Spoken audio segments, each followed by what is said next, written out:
George Kilpatrick, inspiration for the nation, our very own favorite, America's favorite psychiatrist, Dr. Ish Major. And Dr. Ish, a couple of things I want to talk to you about. We did a fabulous series over the last few weeks talking about the struggle is real. And we're now in the holiday season and with COVID. And, my mom, your mom, it's a very different, we both lost our moms. It's a very different time for many of us. So how do we deal with, so that's one piece. And then the isolation that many people are feeling during this holiday season. So I just want to invite you on for a quick chat, really quick, chat about some of the ways that we're coping during COVID, where we are in the part of the country that I live. The COVID cases are rising, as it is in many other parts of the country, where it's so bad here, not bad, but it's block by block now. Your street might be orange zone, your street might be yellow zone, so it's all over the place. So the isolation, the 2020, the pandemic, all of that. For the next few minutes, just give us a way for us to deal with this, Doc. Yeah, so that's it's a lot, right? I think the first thing to understand is this is for now. This is not forever, right? When is it going to end? Well, the end is in sight, right? We can see when the vaccines will be here now, right? Will it be 3 months, 4 months, 5? I don't know. It will be sometime within the next 6 months. We can see that, so we're close. Right. So for a lot of us, it's about holding on, right? You made it this far. We're right. We're looking around that last corner. We're turning the corner. So you just got to hold on. So for this holiday season, it's going to be extra tough, right? Holidays are normally hard because we start inventorying the last year, right? What happened well, in human nature, we don't really dwell on what happened well. We kind of mostly dwell on the things that didn't happen well, right? The people who we lost, the things that we don't have, the things that we didn't accomplish. And so for this season in particular, it's going to be extraordinarily hard. And so for that reason, you've got to make sure to reach out and get around some folks who love you, right? Now, you're not going to be able to do that physically face to face, and that's okay. And that's okay, right? But we have our devices, we have Zoom, we have Skype, right? Utilize it to the fullest capacity, right? In the event, in the absence of nothing, this is something, right? So use that. The spirit of the season says we're going to be thankful for the things we have and the people we have to share those things with, right? What we want to do is to make sure that next season, those people are still around, including you.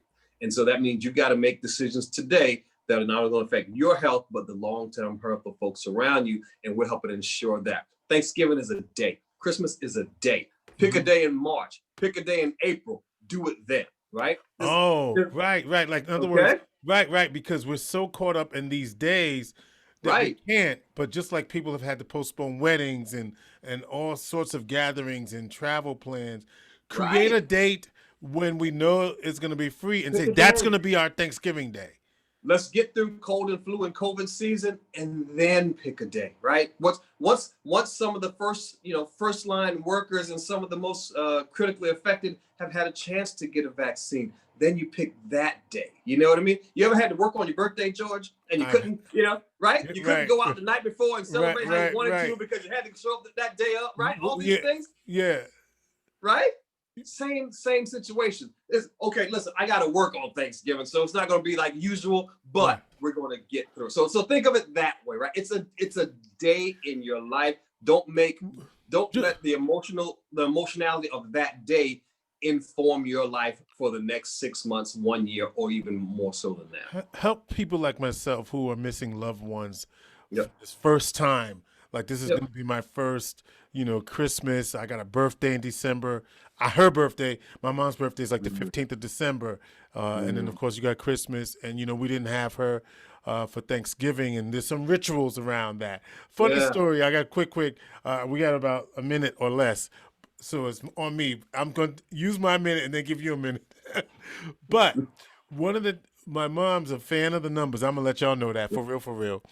And she always told me to play, and I know I don't play like that. I'm not a gambler like that. But she said, put your house number in. Well, at the time of this conversation, Doc, my house number came out straight. And all I could think of is my mother saying, put your house number in, because she was always putting a little something on that, and it always Yeah. come out and hit for entertainment purposes only, y'all. But anyway,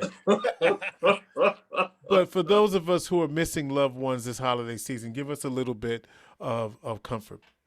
Right. So, first of all, my mom loved the numbers too, and her birthday is December 5th. So they're kind of running close. I know that's right. So look, so you see that smile and you see that joy that was on your face when you were telling that story. Yes. Right? That's how you keep them close. Okay. Right. You're gonna at some point when you're remembering the folks you lost, it's gonna hurt. Right. And so the natural inclination is to not want to remember them because we don't want to feel the pain, but that's how you keep them close, right? And eventually it's going to get to a place where you can tell a story like you just told that beautiful story about your mother, and you're going to smile and you're going to feel those feelings. I'm getting goosebumps just talking about it because that's how you keep going. Right? Here's what we know about physics. Energy is neither created nor destroyed, right? That energy, those feelings you felt when you were with her, those feelings you felt when she was talking to you, when she was hugging you, that feeling never goes away, right? And the way you keep that energy present is by keeping those stories and those narratives alive, right? And so that's the way to keep them with you, right? Don't lean into that moment. Don't lean back from it. Don't lean away from it. Yeah, it may hurt, and the sting of them not being there may be a lot. But if you lean into it a little bit further, right, there's a little healing on the other side. There's some joy on the other side. Think about some of the things y'all have had in the past and think about what they would want for you today. Would they want you to be sad and alone and lonely on this day? Or would they say, hey, you know what? We all knew this day was coming, and you know there was a day that I was going to be here, but that's okay because this is what I would want for you today. And then go do that thing. Dr. Ish Major, this is why he's America's favorite psychiatrist. He's got some brand new projects coming up, which we will announce soon. Yes. I'll just say that. Yes. And you know him also as the host of WeTV's Marriage Boot Camp. All right, baby, we love you, Dr. Ish, and we wish you all the best. And he'll be back. Absolutely. America's favorite psychiatrist, Dr. Ish Major. Inspiration for the nation.